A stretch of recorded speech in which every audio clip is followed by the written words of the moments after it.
Welcome to the Retrospect podcast, a show where three guys come together from different walks of life and discuss a topic from their generation's perspective. As always, I am joined by X-Man. Hey, everybody. And Stoney. Hello. My name is Ian, and I heard that you had a little funny story you wanted to tell us, Stoney, off the top. I had someone listen to our last podcast, and they sent me a text on it, and I thought it was kind of funny because it kind of defines roles in here. Okay. And it said that X-Man is the antagonist. I've been known to antagonize. I am the protagonist. Okay. And after listening to you in the last one, they said, Ian, you are the agonist. You're always sounding like you're in agony. Oh, man. Guilty as charged. I thought that was kind of funny. Right. You know. Well, sometimes I'm the butt of jokes. And again, I just feel like it's very apt to just go, come on, guys. So that would make you an agonist in the butt? Right, yeah, I guess so. No, I guess you are agonist in my butt. Oh, man. That's funny. Let's not go there with this show, please. We're only 2 minutes in. Come on. Oh, man. Well, anyways, anything else been going on with you guys this week? Anything interesting? It's crazy. It's crazy right now. First of all, it's beautiful outside here. Oh, yes. And so I'm enjoying and soaking up a different weather pattern for a change. Yeah. So I actually really enjoyed. I grilled out today. I was like, the sunshine was good, felt good. Took my kids out. Should we note, because of the subject content of today's topic and the ongoings, the date that we're recording this so people can have a reference point? I guess. It's the 1st of March. 1st of March. That's right. Yes. 2022. Hard to believe it's already March. Dude, how's this happening? I know, right? Oh, man. It was the 28th yesterday, and I realized, I was like, all the bills are due right now. Right. And I was like, I'm not ready for this. Today is, Mardi Gras. Right, yeah, you're right. Some people celebrate that down in the South. Exactly. So they had the day off. Of course. Everyone has their fun. Everyone has their feel. Even for people that don't live in the South or the greater Louisiana area, everyone comes down to that area and tries to. I just like all the wannabes and other places. I'm like, don't even try it. Right. I'm sorry, but yeah, that's interesting. Do you have anything like that with people in Texas? Oh, any phonies in Texas? Yeah, back home in Texas, let me tell you, it's funny. They try so hard. Like I saw on a Facebook feed of a friend in Texas, Mardi Paws. Their dogs were having a Mardi Gras parade. I'm like, come on, y'all. Seriously, that's just marketing. I mean, y'all are suckered in so bad. Right. Don't fall for it. Well, it's not Mardi Gras. No. And also, it made me feel a little weird, honestly. Do you know what those dogs have to do to get those beads? I mean, I'm sorry. It's just, there's something wrong with it. It's just a little strange. Oh, please. Oh, Jesus. After reading about the furry convention in Las Vegas, I'm just not interested in anything weird like that. Anyways, we're going to go ahead and change the subject. Yeah, please. I am not drunk enough for that conversation right now. What a fun time. But anyways, again, we're having a fun time, and we're obviously, we try to have a fun time, and again, this show is three guys, like we said before, from different perspectives and different generations of life that have all gone through different things and have seen some hard times. And this is another one of those hard times, I feel like, that we're all kind of going through. And so that's what this topic today is going to be on. Yes. It is the Russian invasion of Ukraine. What are the ways that the Russian invasion of Ukraine can impact the U.S. and its economy?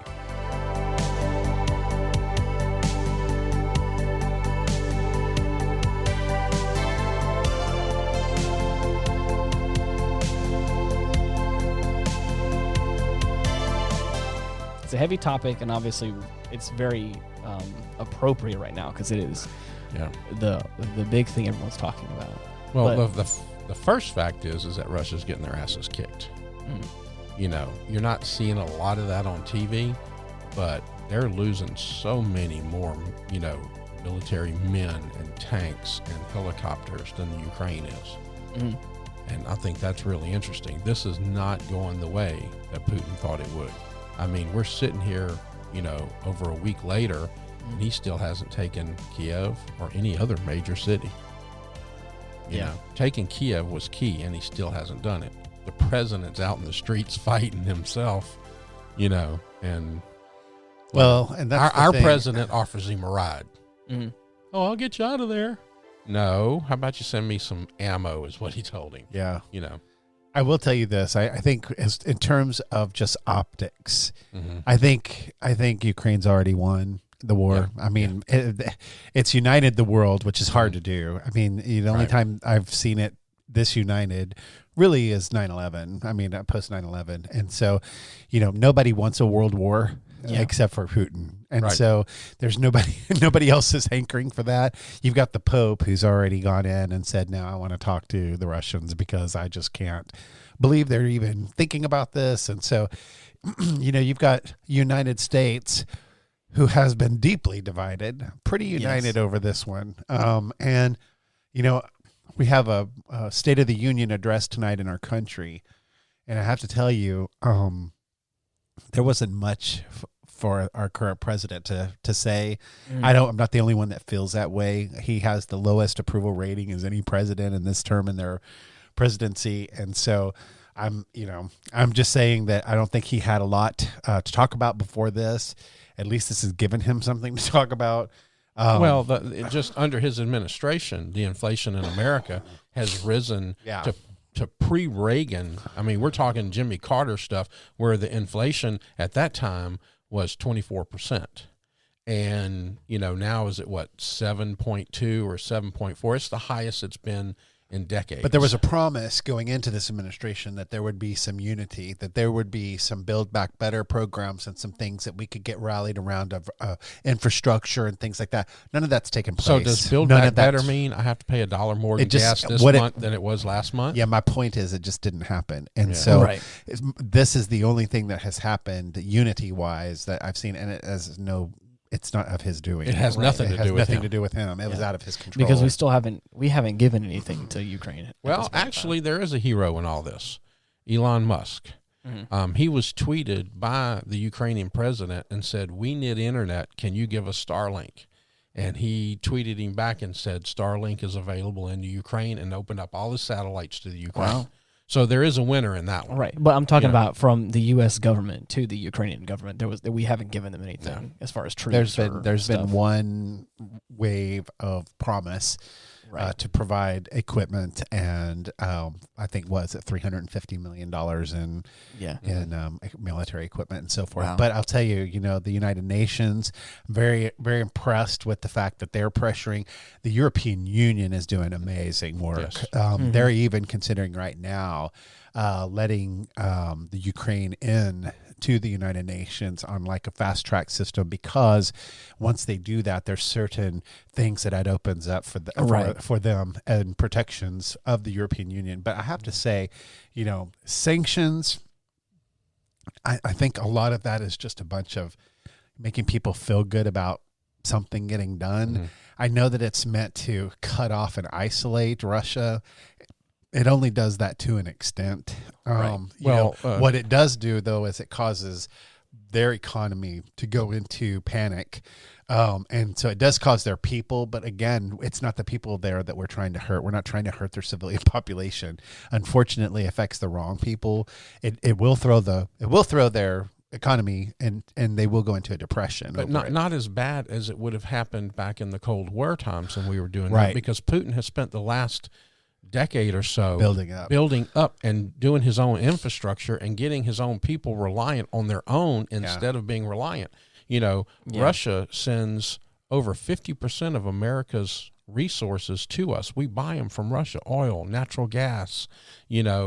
Mm-hmm. And what was the other thing Hillary Clinton was in trouble for?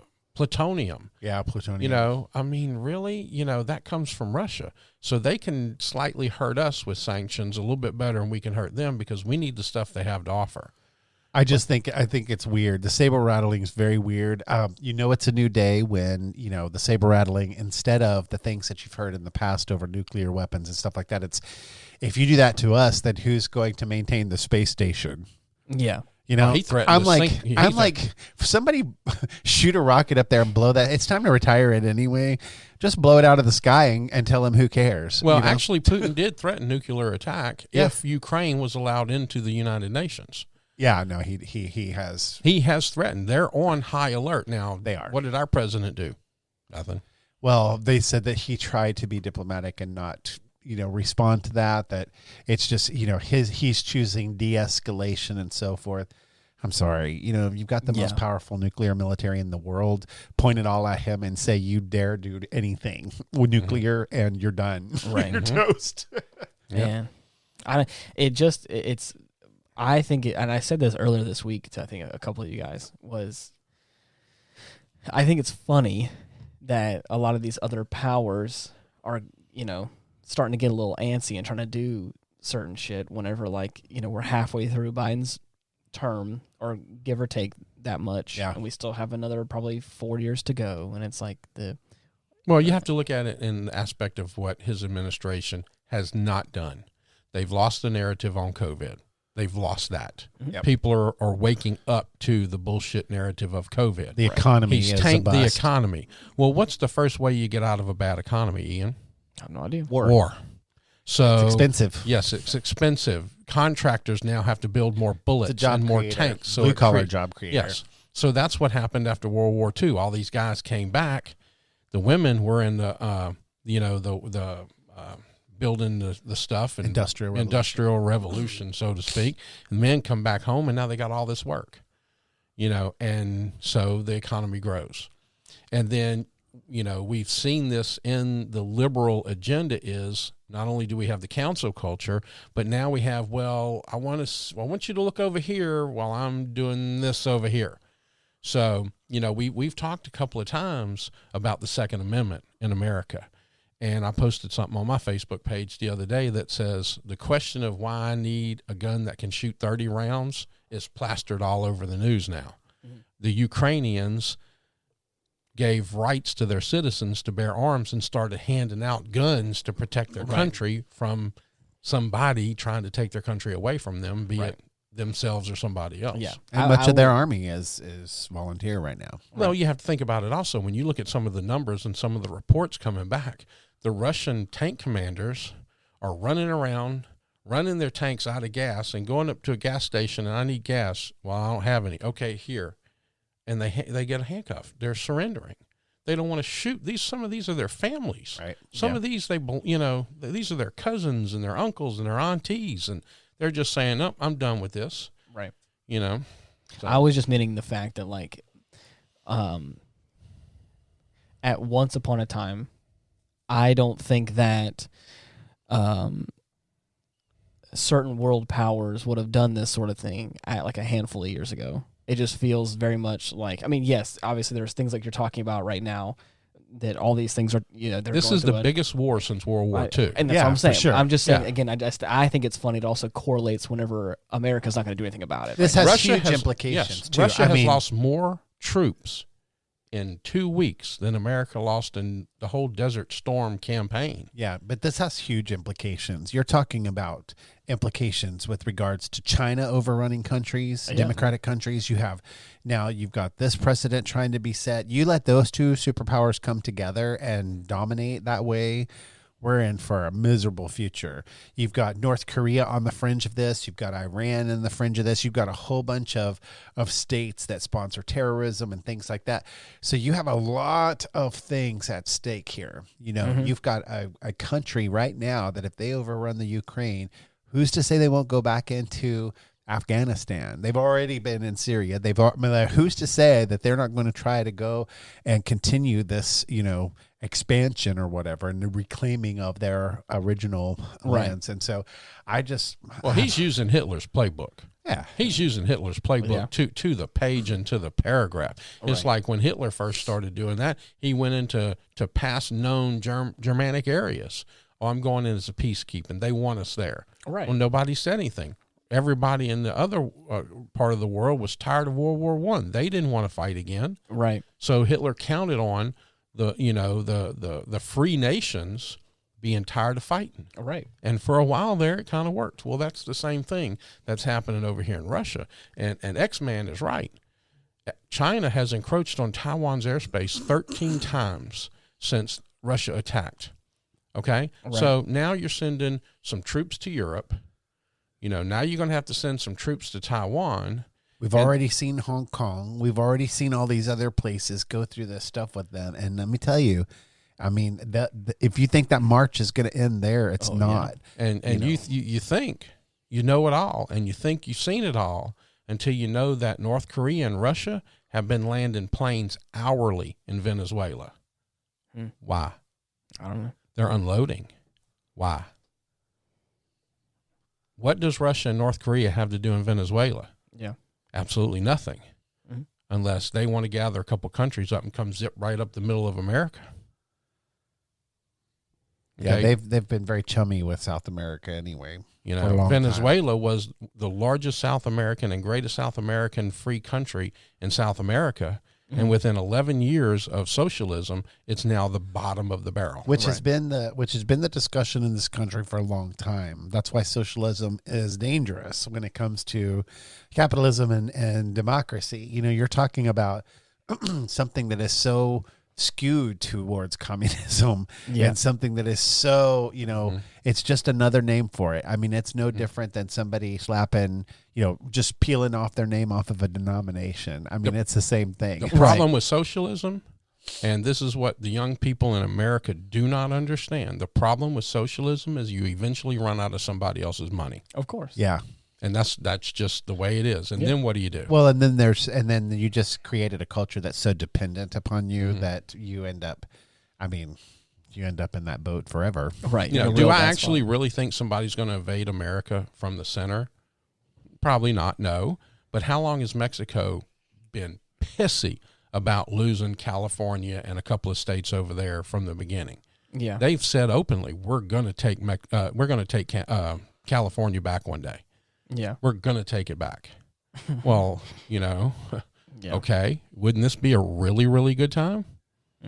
And if you have all the Venezuelan forces down there and now Russia and North Korea, you don't think that there's some Middle East countries have been infiltrating through Mexico? Yeah, in the short haul, I'm not worried about our homeland as much, but in the long haul, I am. Right. So it's you know, it's not the short term thing, but these are little gains that, if allowed to take place, they set precedents for other little gains. I heard recently that like a lot of these things are dealing with like little slow steps towards tyranny as like a real. Well, that China is sitting over here watching everything that happens in the Ukraine, because if nobody does anything over there, and that's why they're encroaching a little bit, they're putting planes in their airspace. They're just watching. Yeah. They're just watching. All they got to do is saying we're coming together.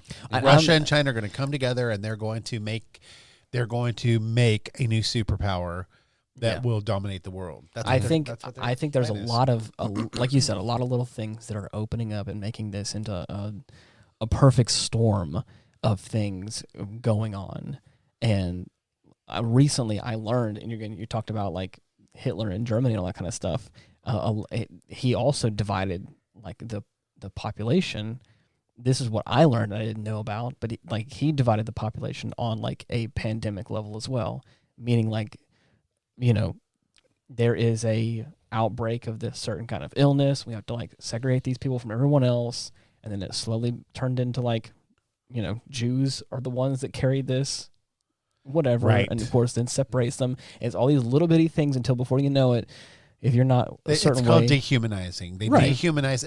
That's just how classic racism was born. I mean, racism wasn't even a thing until but think about what COVID it got did created by men. It got That's created, and it got created to monetize a system of tyranny. And so that's what causes that kind of stuff. And so this is right out of, like you said, Stoney, the playbook of history, going in and taking on these things. But I have to tell you this. The thing that's most concerning to me is that if you mix Russia plus China, that is a powerful front. And you have to take that seriously. I mean, you really, really have to. And I felt like that we have been.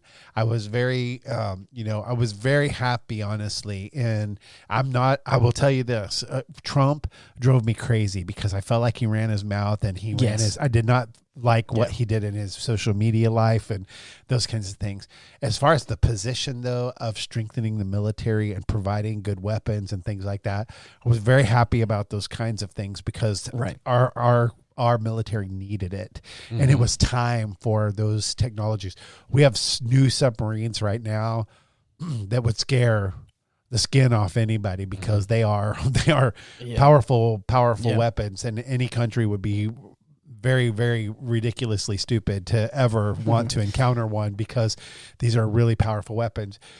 So we have very powerful weapons, and we have an upgraded military. I'm afraid though that if we hadn't made that investment, we'd be looking in now in a whole lot different light. And so I think that needs to be our lesson. We need to make sure that we're staying on top of those advances in technology and so forth. And on top of that, not letting our enemies go in and get that information and then make their weapons. Oh, you mean after them. like this president did when he left all of that crap in Afghanistan and basically gave our enemies all of our technology? Yeah. And now you see Humvees in the Russian motorcades coming down into the Ukraine. Yeah. Let's think about that one. I want to touch on something you said about the dehumanization of all this. That's exactly what COVID did. Of course. Okay, they put everybody in their homes. They put everybody on the internet. Before we continue, is doing.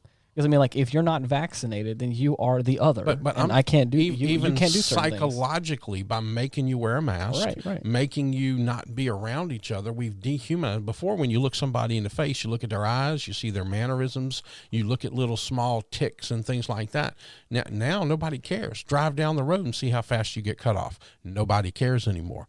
You're not a human being to them. You're just in their way to get from point A to point B. Mm-hmm. And I still say that COVID was a great social experiment to see how far we could dehumanize the American population, make everybody worried about who and what they are and what they say, so that the government can come in and see how much they can get away with. Yep. Like I said before, this is heavy. It's heavy because it has a lot of implications, and and it's also difficult because it does make an entire population question everything. And so I have to tell you, like, people, you really should question everything. You have to. And I'm not saying go out there and be a conspiracy theorist or whatever, but I am saying use your damn head. You know what I'm saying? Like, use your head and don't just trust everything that you read and say. Just like everybody has propaganda, we have our own propaganda as well. And so you cannot trust every single motive and every single thing that's being said. But I want to give this prop to Ukraine, because I believe this does help America. And that is, I think Zelensky did a really good job unifying his country and staring down an enemy that is kind of like a David and Goliath story. You've got this teenager in rickety equipment going against the giant with a slingshot. And so I really feel like his grassrootsness, but I will tell you this, sadly, do not underestimate the Russian firepower, because these guys have numbers, they have weapons, and they have years and years of fighting experience and genocide that they've already been noted for in other countries. And so this isn't their first rodeo with all of this. They've run many operations. And, a lot of that got put in check. When I'll never forget seeing our submarines firing Tomahawks, in response to what was going on when Trump was president. And I'll never forget thinking, oh my gosh, I would never want to be a country facing down that. And here we have it. You have Ukraine facing that very same thing right now with Russia. You also have to understand, though, a soldier or a civilian fighting for their land and their home and their family and their way of life is way stronger than an army that really doesn't want to be there. Putin's actually the only one that wants to be there. And that's He's the reason why I think that, and that's the reason why I think it's good for our country. I think that, you were talking about why is it good for us? I think it is good for us because I think that Zelensky's presence there and the way that he's going about it with this grassroots, like low tech, social media page with his, military grade T-shirt on and all of that. I think that he's really smart in doing that. And I've just noticed too today that they were saying that other countries, their countrymen can volunteer and go and volunteer for the Ukrainian army without penalty or concern of being, being reprimanded for that. And so what I see is a global effort kind of staring down this, Putin. I don't think he thought that the world was going to rally like it has. Well, something else the EU did was they said all the refugees coming out can actually work in an EU state for 2 years without any penalty. Yeah. So if you come out and you need a job and you can find one, you can work for 2 years. Yeah. That's huge. And congratulations to Poland, by the way. Yeah. I mean, to open your doors and just say, we're your home. Well, remember home. what happened to Poland. Yeah. They experienced this firsthand. Yeah, which is what they said. They said, we're doing this because we know that we might be the next ones facing it again. Yeah. We've had to do this before. Mm-hmm. Yeah. The big thing I've been thinking about recently and has made me concerned is the fact that I don't know firsthand anything going on there. Like everything that I'm seeing is all from some sort of news source here or from something on social media. And I'm not saying that I am pessimistic and that I don't believe that things are going good. I'm just worried that things are being glorified as better than they are to get us all comfortable with the fact that they're doing great. When in reality, that happens in any war. The Ghost of Kiev thing for the first ace since World War II, or major conflict. There may have been some in Vietnam, so maybe in the 2000s, the first ace, the Ghost of Kiev, that gives people hope. Yeah, but and I'm going to make a prediction here, Ian. I mean, I like to do this. I did this with Gabby Petito, and I was right about that. We were all right about that. We were. We absolutely. By the way, if you never listened to those episodes, you should go back and just see how right we were. We really were. I'm going to make a prediction about all this. And this is because in my heart of hearts and in the study of the world that I've done, which is vast because in my secular life and in my work life, that's my job, is to look at the world. And so when I think about what's going on right now, I have to tell you the greatest indicator of what's going to happen is based on what's already happened. Right.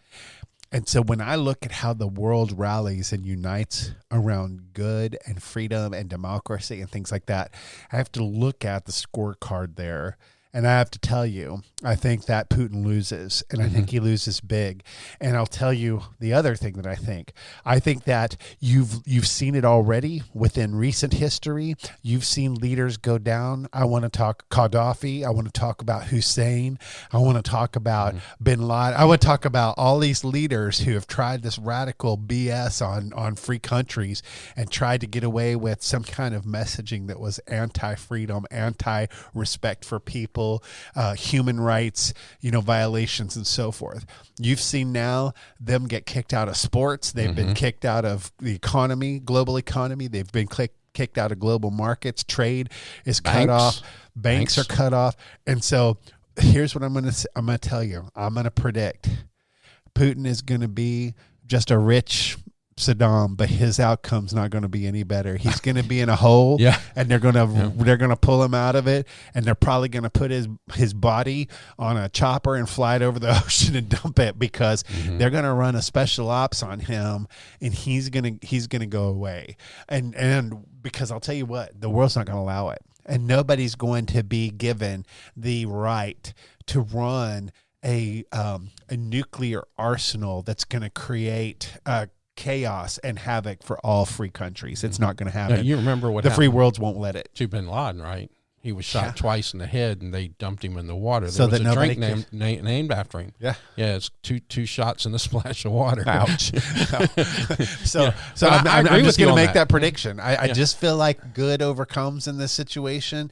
I think that the world is united around it. I don't think free countries are going to stand for this one bit, and I think it's going to be a big wake-up call to Mr. Xi over in China, too, because I don't think that... Also him, but also Castro Trudeau. Yeah, right. Up in Canada. Yeah. He's next. Well, he is probably going to get himself put in check because he's going to be forced to take sides in this, and he's going to have to side with democracy. It doesn't matter who picks sides with. His people are so angry with him right now. He's out. He's out. He's done. Every he's step committed he makes, career suicide. Yeah. But so here's what I'm going to say. I'm going to make that prediction. I'm going to tell you, if we're sitting here next year and Putin's still alive, I'll be shocked. Mm-hmm. I will be completely shocked. Mm-hmm. I don't think this goes well for him because there's gonna be a story out of this that's gonna create so much uproar, and it's gonna be so insulting and so offending to the democratic world that they're going to bring. You think that the hammer or the sickle and the sheet, whatever it is that the Russians have, you think that has weight? You wait until they bear the full force of free countries' militaries against that. We're all in agreement on this one, and I'm going to give props to X-Man. Look at the pictures when he's talking to people. It's a 40-foot table, and they're way on the other end. Yeah. He's sitting down here. Okay, how many attempts on Hitler's life was there? Right. A lot. A bunch. And I have a feeling Putin's fixing to get his share. So when you come and you talk to him, they're talking on, remember coming to America when they were talking on the speaker down to the end of the table? Yeah. That's another movie. And this is so unpopular in his country. I mean, you're already seeing the lines They're for fighting him. brothers, sisters, cousins, aunties, I'm grandparents. not sure how much of again. I'm not sure about how much of all this is real or is all just being plagiarized. But I recently got sent something before we started this episode of someone in Ukraine putting $1 million bounty on Putin's head. Oh, that's commonplace. I know, I don't doubt that. Again, but the thing is, like for me, this is where I start to get. I start to get. Yeah, Russian entrepreneur puts $1 million bounty on. That's because Putin's his own head. people, His even own people. at I understand his that. level, I understand that that. protect him, are already questioning what kind of leader he is. I'm just saying that I'm just trying to keep myself. I'm trying to be sure that I'm not just taking in everything, like all the news from all the sources, and I want to make sure I know what's actually People happening. aren't stupid, and we're a world that communicates now. He can't block the communication that is the truth. That's his biggest problem. And that's why he can't Elon do Musk that anymore. opened up that. And that's the way that they used to operate. They were able to operate based on propaganda that they used because their people couldn't get any other word. And I've heard That's not the case I've heard anymore. from a lot of people here in the States. Again, like I'm not saying I believe any of it. I'm just being devil's advocate. Is that they're saying that a lot of the information you're getting about it is all Russian propaganda, making Ukraine out to seem like it's this big, powerful force that's like doing a great job, when in actuality they're like, we're making them seem like they have it, so that way no one can go help them. And everyone will withdraw, or will like, oh, they got it, they can handle it themselves. And of course, they're going to come in full force and take Ukraine all together. It's okay. I'm not saying it's going to happen. I'm just saying that's like, I'm just I trying to don't make think sure. that's how propaganda works. Yeah. I don't. Yeah, I that's don't kind know. of the opposite of propaganda. Again, The Russians are people- the very best at propaganda. Right. When you had, when the Germans were trying to take Stalingrad, and you had Vasily Volstaff, who was arguably one of the greatest snipers in the world, there was news flashes all over the world about how great this guy was. That's how you use propaganda. So if anybody's using it, it's the Ukrainians say how great they are to demoralize the Russians, so that they don't want to come over here going, oh, shit, we done killed 5,000 And the Ukrainians also making themselves out to be very likable. You got pictures of sunflowers and all kinds of stuff going on social media right now. And again, like I said, I'm not saying that's factual. I'm just saying that See, to me, the propaganda in this, Ian, is when Russia, makes these statements like, that they're Nazis. that they're That was my favorite one. That the Ukrainians are Nazis. So and also going in and saying things like they have, they're trying to advance their own nuclear arsenal and things like that, which is why they go in and take over Chernobyl first. They go in to seize Chernobyl so that they can make hype videos that are untrue about their nuclear capability. I think they did that for a different reason. What's that? I think Chernobyl was experiments by the Russian government that went awry, and they wanted Chernobyl back before anybody could get in there and actually really see what was going on in there. Yeah, maybe. I'm not doing that as a conspiracy theorist. Yeah. I just think when you look at how it happened, there was some sketchy shit going on. I just think that their biggest argument is that Ukraine's trying to get a nuclear, gain a nuclear advantage on them, and that they're not going to allow it to happen. And so they're going to use their nuclear program as a reason for the invasion, because they have to continue to try to convince the Russian people that this is the right thing to do, and that their sacrifice that they're making, especially, on the shelves of their stores and on the backs of their livelihoods, why this is worth worth it all. And so, but I'll tell you this, I mean, the communication is not the same as it used to be. They cannot keep the stories from the West out of their media. And that's why the thing with Elon Musk is so important, opening up the internet to the Ukraine. And you've got things that are happening that never happened before. You've got Olympians now that are Russian Olympians saying, we don't support this. And we don't like what our government's doing, and we don't agree with it. But what I'm saying is, the thing I'm saying, I hate that I'm taking this stance because I really don't believe it. I'm just saying, I'm just trying to just throw a different opinion out there, is that people are saying that all the pictures that we're seeing, at least from what I'm seeing in America, of the president being all like strapped up in armor was all from 2016. None of it is from right now. A lot of it is, again, it's all just, hold on, let me finish. Is that what I'm saying is, I'm not saying that it's not happening, that he's not out there, but what people, people that I've heard, people that I talked to have said he's already left the country. But again, everyone here in America believes he's in there fighting on the front lines. I'm not saying it's not happening. I'm just saying I want to be sure. I'll tell you Here's this. my point. What does it matter? Thank you. No, why would it matter? I was going to go same route. But why would you bring it up? Who gives a shit? If that is what he needs to do to take care of his people, he needs to do it. Right now, he is a hero. He's already proven himself a brilliant tactician. I mean, let the front line come in already, and then cut him off. Cut him off. You know, like, I mean, he's already proven to be very. What's really funny about that is, what I'm saying they hired an actor expecting to get a buffoon. And we hired a buffoon expecting to get a politician, and both of them were reversed. They got a hero, and we got the buffoon. Because when our president goes, okay, we're going to stop this pipeline in America, and then he opens up the pipeline for Russia, and then now all of a sudden the other day he goes, well, we need to become less dependent on foreign oil, and we need to become more dependent on our own. Well, you were the dumbass. You're the dumbass that stopped our own pipeline and said, let's buy it from Russia because your son's over there earning billions of dollars under the table. Well, the good thing is we can open that pipeline back up. Yeah, we can. That's not a big deal. But I will tell you this. I don't think that they do well at the midterms at all. No, I think this whole thing's about to take a whole huge turn. And so I would predict also that in our election cycle this year, we're going to see a significant change and shift, and it's going to get behind whatever it's going to take. I would like to go on the record for all of our listeners who disagree with the Second Amendment. Here is your proof on why that Second Amendment is so important. Ukraine granted all of its citizens the right to bear arms. Can we go back for a second? I'm still not finished. The fact that, again, I understand what you guys are saying, that, again, why does it matter? The problem is, I believe fundamentally, again, if that's a lie and he's not actually out there fighting and all of us are getting all hyped about it, again, that's one thing. Again, that's a lie, though. But again, I've heard people say the ghost of Kiev is not, or Kiev, whatever it is, isn't real either. I'm just saying, like, again, like, at what point are we going to, like, I want to know what is true. I'm not saying I don't know that. I'm not saying we don't know that. I'm just saying it starts to put into question, okay, well, then, like what's actually going on over there? And again, I believe that they're doing great. I believe that everything is going fine over there.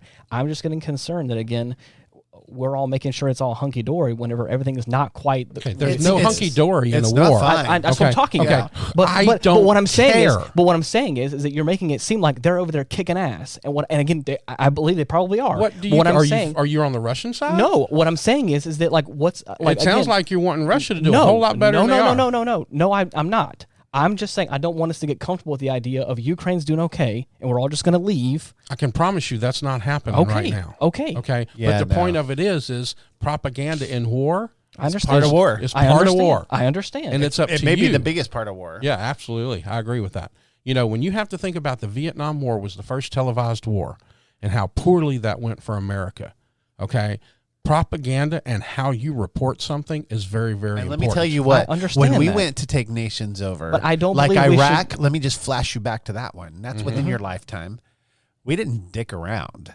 We stormed Iraq 100 days. We had an entire nation. I know. We were in control of it. Bam, like that. 100 days. So something's happening. You're right. I mean, it just when Russia can't come in and take two main cities. I understand. There's a problem. I understand. You know, so If they want to do all the propaganda and they want to uplift their people and they want to give their people hope, have 10 ghosts of Kias. And we had enough time to know about this. This wasn't a secret that this was coming. Everybody before the Olympics knew that this was probably going to happen. We even talked about it in our last episode. Right after the Olympics was over. We talked about it in the last episode with Russia and Ukraine. We saw this coming. This did not happen. And let me tell you, if you think for a second that our war minds are not in a large. This nation is built on war. It started with a war. It'll probably end. And we know how to do it well. I understand, and I'm not saying that we don't. And I'm not saying I don't agree with you. Yeah. I'm just saying I want to make sure my facts. I didn't think that you didn't. But it feels like it though. Why does it feel? Because he just accused me of being a Russian soldier. No, I asked you. I said, "Are you worried about what's really happening? You come from a generation that doesn't believe we landed on the moon. So how much proof do you need? Y'all don't care. It's unimportant to you unless it fits your narrative on what you're trying to cancel out on somebody. I don't believe that. Don't put that on me. On you, your generation. I know, but you say y'all, and again, that includes me. So you kind of represent that generation. No, I don't. Okay. I'm just saying. You know, I don't care if it's true. I will say this: you are kind of. I know you're the unmillennial. Because you are. Yeah, I mean, you're not. But then you say something like this about I don't know if it's true or not, and you're falling right into the millennial trap. Because again, I'm trying to question my information. I'm getting a lot of information that's making it sound like one way, and I'm hearing a lot of shit on the other side too. And I'm trying to figure out what is real, what is a truth, and what is a lie. So that way I know factually what's going on. You're not going to know until it's over. Okay, and then the victor's going to tell you what happened. You won't know when it's over. Okay. Yeah. And then at that that's point, what I just said, because the victor's going to tell you what they think happened. Okay. You know, history is written by the victor. At that point, then why us Americans are talking about it then? Because it's fun. Okay. That's what I'm trying to make sure. That's why we have a show. But I will tell you this: I'm totally digging the energy in this discussion. It's very vibrant, and I want to say this to you, Ian, because I hear what you're saying, and what I hear you saying is that you don't like to be lumped in with anything that involves not being a upstanding, pro-American, pro-Ukrainian for that matter. And so I get it. Totally. I do.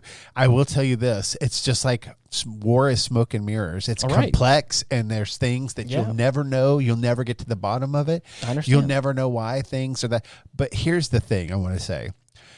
You've got to be on the right side of war. That's the most important thing, because even if a bad guy wins a war, man, it's really, really hard for them to ever come back. Look at Germany. What happened with them happened twice before any of our lifetimes. Mm-hmm. And so we're 3 generations of men sitting here, and this stuff happened before any of us can even remember. Yeah. And so what I'm saying about that is that, you know, that stuff follows you forever.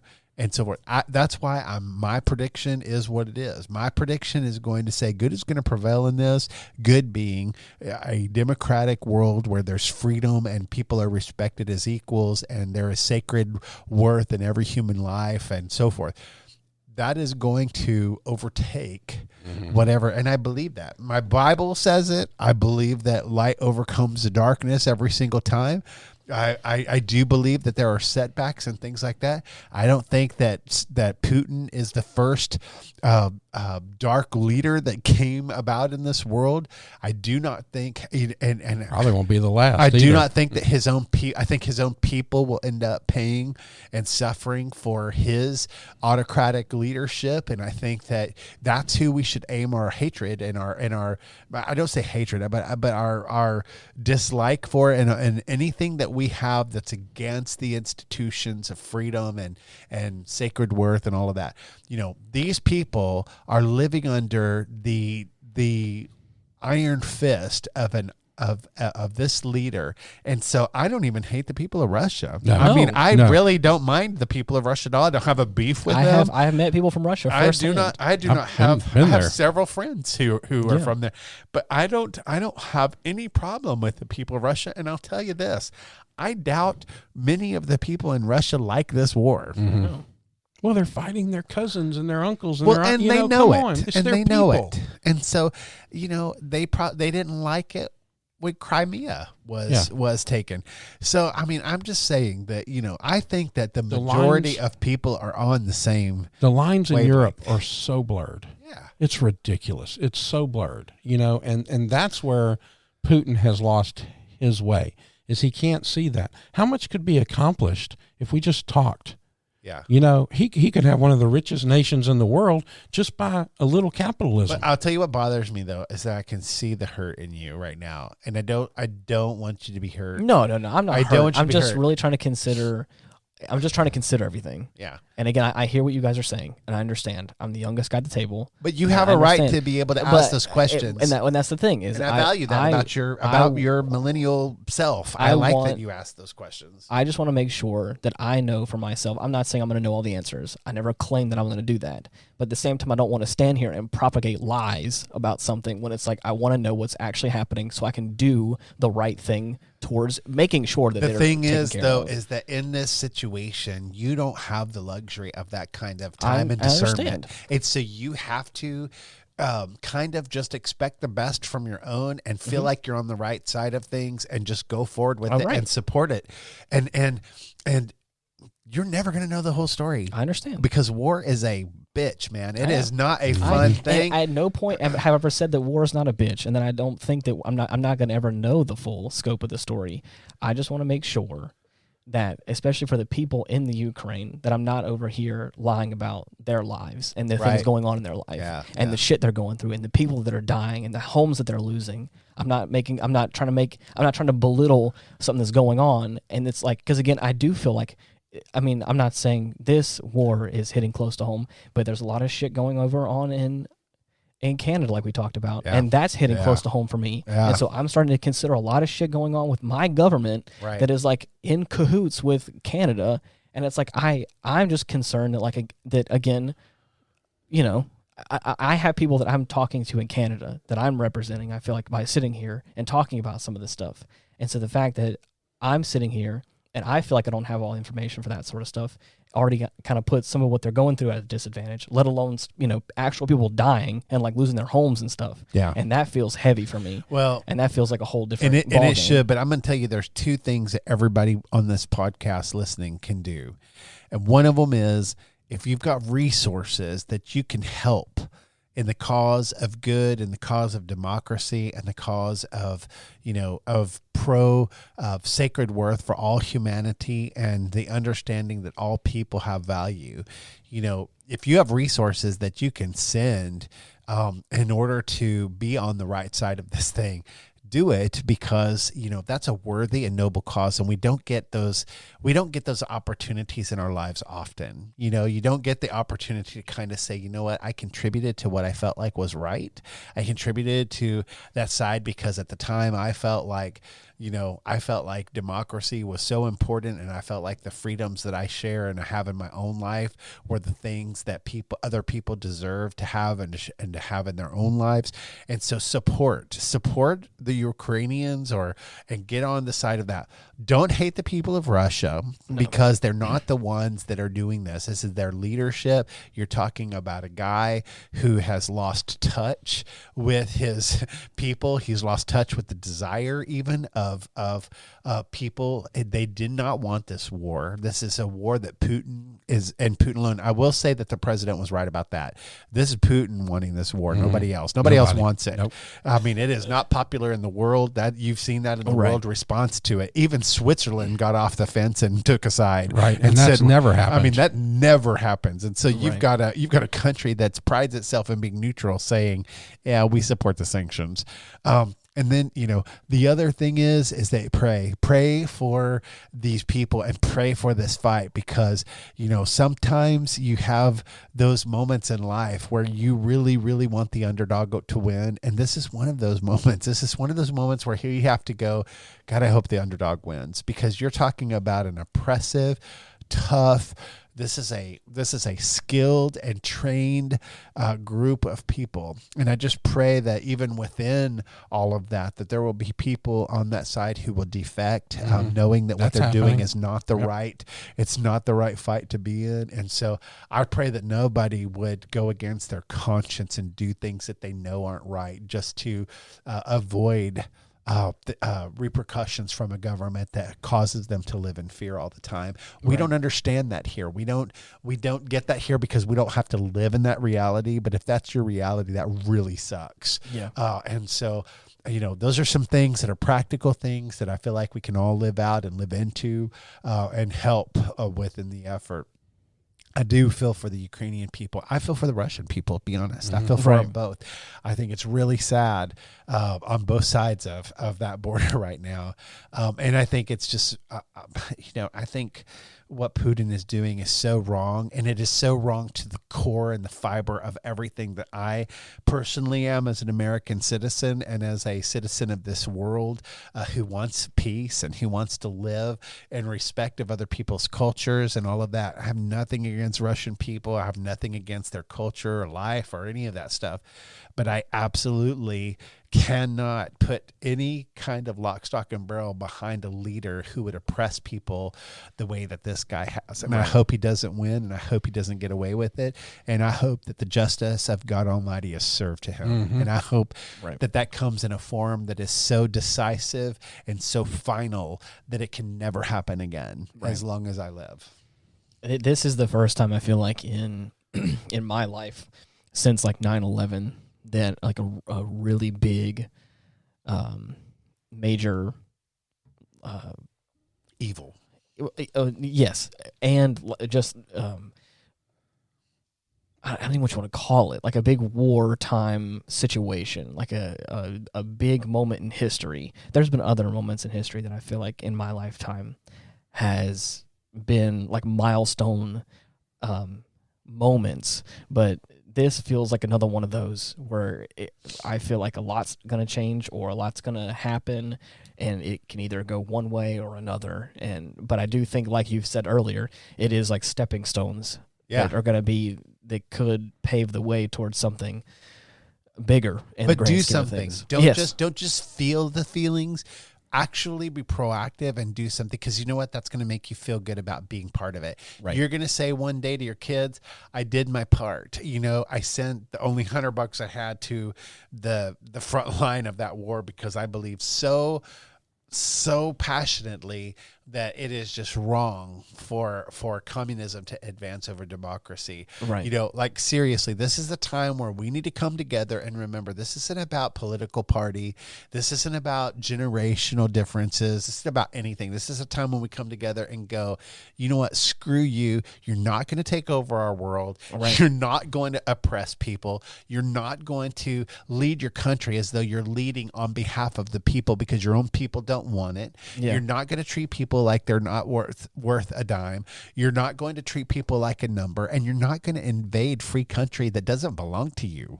And the end, period. Right. And if you don't like it, too bad. We left you alone. We didn't tell you what you had to believe or do. We never said that any of this was, we didn't go in and encroach your border and tell you had to do it our way. So this is kind of one of those moments and times where you just have to come together as a human race and just kind of go, nope, we're not going to do that anymore. And that's what I meant about the church. And several conversations back that we've had, this is a waking of the giant. This is a global giant that sleeps until it needs to be awakened. It's time for the giant to wake up, and it's time for the giant to remind this guy just how united we can be, and just how firm of a fist freedom and democracy can have, because we don't need to be threatened by a little jerk with a red button. I'm sorry, but we don't. We need to tell this guy, you so much as move an inch. Yeah. And not only will we take you out, we will absolutely annihilate any kind of reality that you personally carry. Right. And I guarantee you, if the world came together and we wanted to be decisive about it, we can reach within his organization and get him. Mm-hmm. We could do it. Mm-hmm. Man, what a heavy topic. It is. Oh. Anything else you guys have? I'm done. Okay. Yeah. It's hard. I had almost 200 pages of facts and information and stuff like that, and save it for another day. Man. Well, I don't even know where to transition from that sort of thing. None needed. The only thing I can say is that we were all sipping on Angel's Envy today, and that was very lovely. Thank the Lord. It was a nice drink. Way to lighten the load a little bit, I guess. Well, I mean, it's a hard thing to talk about, but it's necessary. And one thing that we're not going to do is avoid hard topics at Retrospect. Yeah, we're not like that. We're gonna talk about things, whether they're hard to talk about or not. I mean, too many places in our lives we go where people tell us what we have to say and what we have to believe and what we have to do in order to fit in. And this is not that place. We can have differences of opinion. I love that you stood up for yourself, and I love that you stood up for your age bracket. I think the more I was sitting here and really contemplating on all that I said and all that I was talking about, I think it fits into the realm of all the stuff happening with the pandemic. Yeah. Of like just being force-fed one thing and then being found out months later that all that's all fake. It's like it felt personal, and it feels like it's very close to home.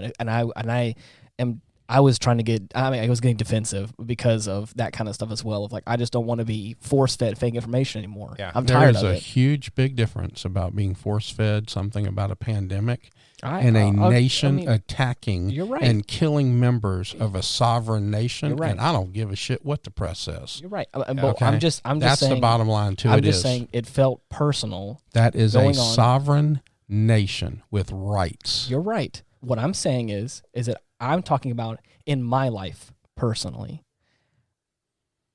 trying to find out information about something that was affecting my life personally, the pandemic. And then, of course, now, a couple years later, having found out that a lot of that was all fake. And then, of course, again, hearing about a lot of information about what's going on in these people's lives. And then also potentially hearing that some of this is fake. It just hit close to home, and that's why I think got aggressive about that kind of stuff. Well, it's hard. It's hard when you get lied to. I'm not trying to say that they're the same thing. Yeah. I'm just trying to say that, again, for me, I have certain guards and checks and balances up, and all of a sudden it just felt like all that was in check. And I was trying to make sure that... You know what the funniest dang story in the middle of all this was to me? What's that?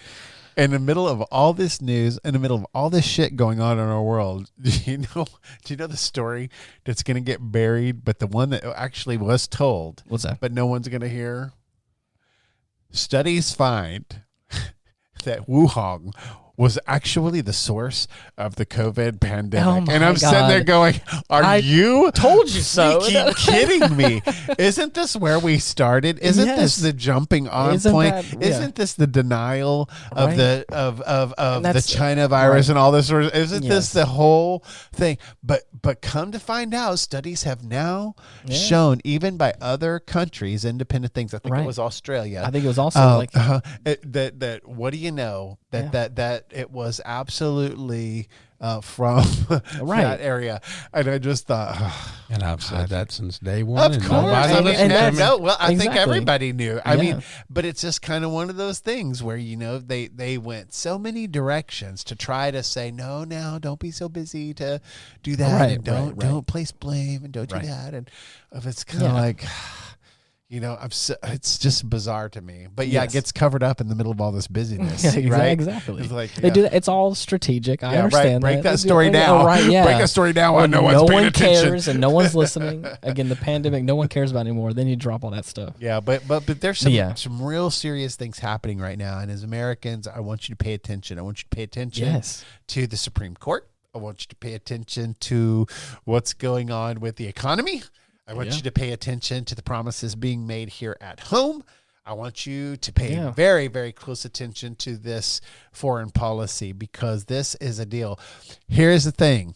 It took us forever to get anybody with the chutzpah to go in and take and withdraw our troops from never-ending wars. Yes. Took a lot to go out there and get our people back home and get our sons and our daughters back, protecting our homeland and not fighting all these battles on every front.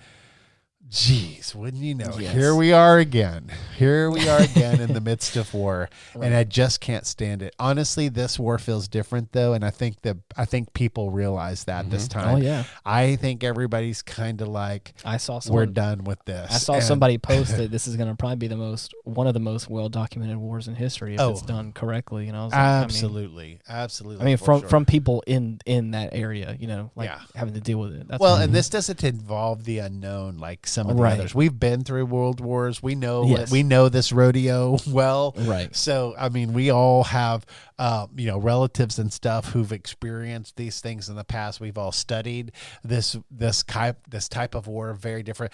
Russia is a very well known and well documented enemy. I mean, it's in terms of their military prowess and so forth. So this is not the same thing as what we've been dealing with in the Middle East and so forth. It's there's no mystery in this. We kind of can anticipate and know what the stakes are and stuff like that. And we've had Cold Wars and all kinds of different scenarios with these people. And so this is not the same as what we've been through. This is a place where we've already tread, we've already put in hours. We know this well. And so these aren't surprising developments. And so I just want to say this, though. I mean, I really mean it. If you have a heart for any of this, support. Get on the right side of this thing and support. Do everything that you can to throw your support behind it, because that's what unity does. It creates wins. And so you want to win in this war, unite. Exactly. Mm-hmm. Don't divide. Let this be like a reason why everyone wants to be scared of America again. And on the same side, just to be on the same side, even that. I mean, it would be so nice to see more people on the same side and on the right side. Freedom and democracy is worth fighting for. Right. Well, on that note, I hope that we at least offended somebody. I'm pretty sure nothing we else, Putin, at least, at the very least, hopefully. Did you see the sports teams that went together? I forget what sport it was, but they were notoriously on opposite ends of the spectrum. And so these were like big, huge rivals, but they came together and basically put up the sign that was an equivalent to the Russian version of Putin is a dick. Oh, no. Wow. Yeah. And they hung it on a giant banner. Wow. And it was like the first time they've agreed on anything. Wow. And so I was like, wow. I was like, this is not going to go well for him. It's all a common enemy is all it is. Yeah, not going well for him. Wow. Well, anyways, we're all an equal opportunity offender around here, so hopefully, at some point, somebody got their feelings hurt a little bit. I don't know. I'm offended. Are you offended, Ian? I mean, I think I offended Ian today. Well, you know what? Probably a whole bunch of I don't know if people you too. offended me, but you have to step on my toes. You a little offend bit. me every day. What are you talking about?